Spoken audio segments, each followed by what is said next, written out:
Hey, what's up, guys? So we need to talk about Winsome Earl Sears, Republican candidate running for Virginia's governor election. So in the last episode, we talked about Abigail Spanberger, who's a candidate from a Democratic Party.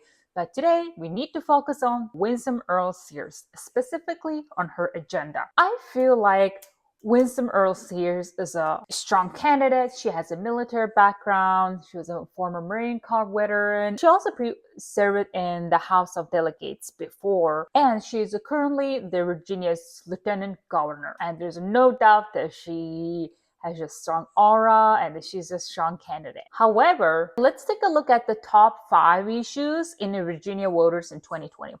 All right, so the top 5 issues in Virginia voters in 2025 were cost of living, threats to democracy, governance and election, reproductive rights, K-12 education, schools, backlash over school policies, and lastly, it's an immigration, crime, and the public safety. This is all important and complex issues that the governor or the governor candidates need to look at and talk about it. But I feel like Winsome Earl Sears, her agenda right now is heavily focused on public schools policies in Virginia, specifically women's sports, their rights, and the bathroom rights and the locker room, etc. Right?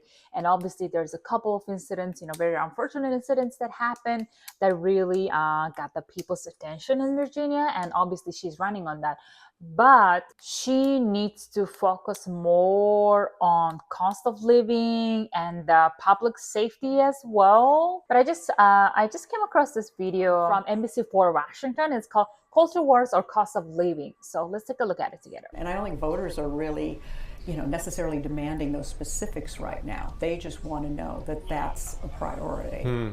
So I think she is, talking about the economy in that way. Now, Sears, kind of a surprise. I mean, because Youngkin, even though he really focused hard on Parents Matter, he really talked about the economy a lot. And with his background, coming out of CEO world, it's a bit of his love language. He could talk effectively about that. He's done a lot during his term to bring in a lot of big economic development projects, and you don't hear her talk that much about it. She'll reference it, but she doesn't do a deep dive. Okay, so she had a really good point. She emphasized great economic developments that current governor Glenn Youngkin brought to Virginia during his term, right? And obviously there's a lot of success in Virginia. There's a lot of data centers, but also the cost of living is extremely high. It's skyrocketing. I hear from my friends and the neighbors, everybody's complaining about the cost of living in Virginia. But it doesn't necessarily mean that Winsome is not going to do anything about economy. However,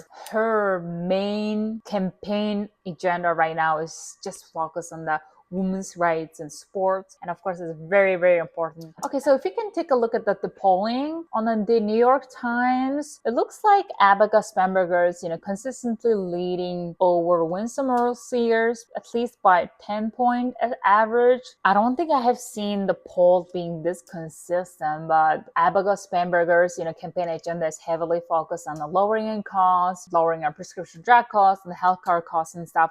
I feel like it's reaching the voters in the right way, so it looks like it's working. But in my opinion, there's another issue in Virginia, especially for just a normal working people. There's a car tax issue, right? People definitely complain about the car taxes they have to pay annually based on the car value in the Commonwealth of Virginia. And current governor Glenn Youngkin in the past tried to eliminate this tax, I believe in early 2025, but this was denied and it didn't pass. So it's from Virginia Mercury.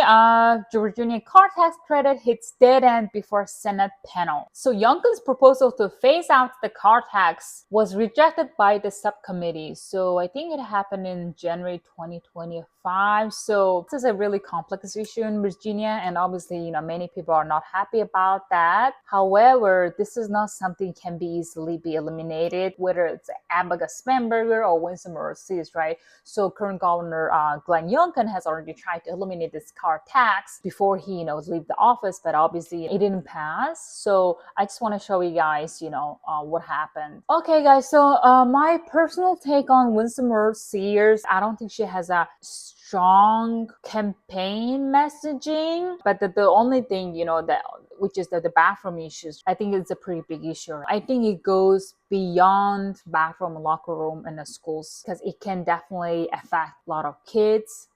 There's the safety issues. There's a lot of bad actors. But I just want to show you guys what happened in Northern Virginia school. I am a Democrat and a lesbian and an athlete and a writer, and I'm speaking for women and girls who want safe, private, exclusively female locker rooms. Mariah Burton Nelson swims at Washington Liberty High School, where this man, Richard Kenneth Cox, told pool employees he was transgender, and they allowed him to use the girls' locker room. He needs to be kept out. So this incident happened in Arlington County public school, right? So this guy told the staff that he is woman or transition into a woman, and he was allowed to use the bathroom or the shower. The lady is speaking that she is also an athlete. She's a Democrat, and she even advocating for exclusive woman-only bathroom or locker room. But it doesn't mean she's denying the gender-neutral bathroom or unisex bathroom. So it's a two different issue. But the problem with this guy, he clearly looks like a man. He just simply said, "Oh, I'm a woman." He's just allowed to girls' bathroom in a public school.